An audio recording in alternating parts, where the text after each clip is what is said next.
The Springboks have once again demonstrated their absolute dominance on the international stage by breaking a record that was set by their old rivals England just months earlier. In a devastating display of rugby prowess at Cardiff's iconic Principality Stadium, South Africa surpassed the points total that England had registered against Wales in what has become a venue of pain for the Welsh rugby team this year. The record-breaking performance came during the final match of the Autumn International Series, and it served as yet another reminder of just how formidable this Springbok side has become under the guidance of head coach Rassie Erasmus. The record that South Africa eclipsed was set relatively recently during the final match of the 2025 Six Nations Championship. England, under Steve Borthwick's leadership, had swept aside Wales in emphatic fashion, running in try after try to post a stunning 68 points while conceding just 14. That scoreline represented Wales' greatest losing margin at home, a painful statistic that reflected the struggles the Welsh team has endured throughout what has been an extremely difficult period for their rugby program.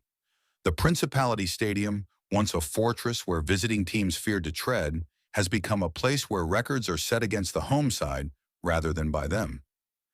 Fast forward to this weekend's encounter between Wales and the Springboks, and the stage was set for another potential hammering.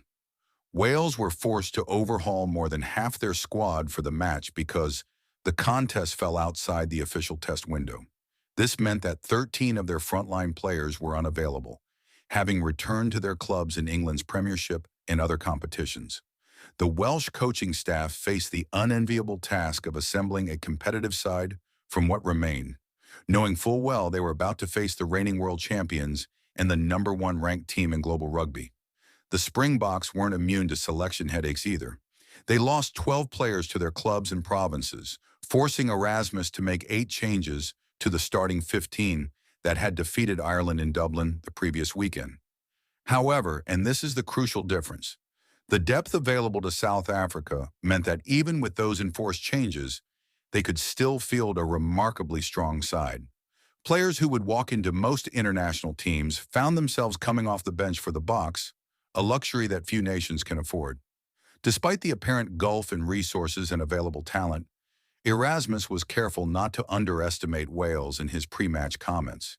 He acknowledged that both teams were in similar situations regarding player availability, but he emphasized that Wales had a balanced squad featuring seasoned professionals alongside younger players who would be desperate to make a statement. Erasmus predicted that Wales would come out firing and throw everything at South Africa, particularly given that this was the last match of the year for both teams. He expected the Welsh to give everything to finish their season on a high note and potentially improve their world ranking with the Rugby World Cup draw scheduled for the following week. Those pre-match warnings proved to be overly cautious. What unfolded at the Principality Stadium was a masterclass in forward dominance, clinical finishing, and ruthless efficiency from the Springboks. Wales, despite whatever heart and determination they brought to the contest, were simply overwhelmed by the sheer quality and power of the South African juggernaut. The scoreboard began ticking over early and never stopped, with the Boks adding try after try as the match progressed. The moment when South Africa equaled England's record came on the 70-minute mark. Lock forward Ruan Nortje powered over the try line, and when fly half Sacha feinberg-mngomezulu added the conversion, the score stood at 68 points. The Springboks had matched what England achieved in the Six Nations, and there was still 10 minutes of rugby remaining. The Principality Stadium crowd, predominantly Welsh supporters who had seen their team torn apart, could only watch in a mixture of awe and despair as the visiting team continued to pour forward. It didn't take long for the record to be broken.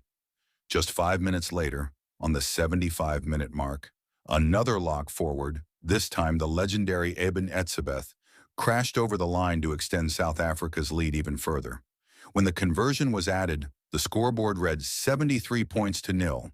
The Springboks had not only broken England's record, but had done so emphatically, and they'd achieved it while keeping Wales scoreless, something England hadn't managed in their record-setting performance.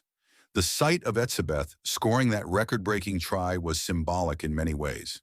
Here was one of the most experienced and decorated players in world rugby, a man who has won multiple World Cups and countless other honors, coming off the bench to make an impact. His try wasn't just about breaking a record. It was a statement about the depth and quality that runs through this entire Springbok squad. When your replacements include players of Etzebeth's caliber, you know you're dealing with a special team. The final score of 73-0 represents more than just a record-breaking performance. It encapsulates the current state of international rugby and the massive gap that exists between the Tier 1 nations at the very top and those struggling for form and resources. Wales, a proud rugby nation with a rich history and passionate supporters, have fallen on hard times. The personnel issues they faced for this match only exacerbated existing problems, but even at full strength, it's difficult to imagine them living with this Springboks team over 80 minutes. For South Africa, this victory completed a perfect European tour. 5 matches played, 5 victories secured, and they saved perhaps their most dominant performance for last. They beat Japan in London, conquered France in Paris, dispatched Italy in Turin, defeated Ireland in Dublin, and now demolished Wales in Cardiff. The progression throughout the tour was remarkable, with the team seeming to get stronger and more cohesive with each passing week despite the rotation of players and constant changes to the lineup.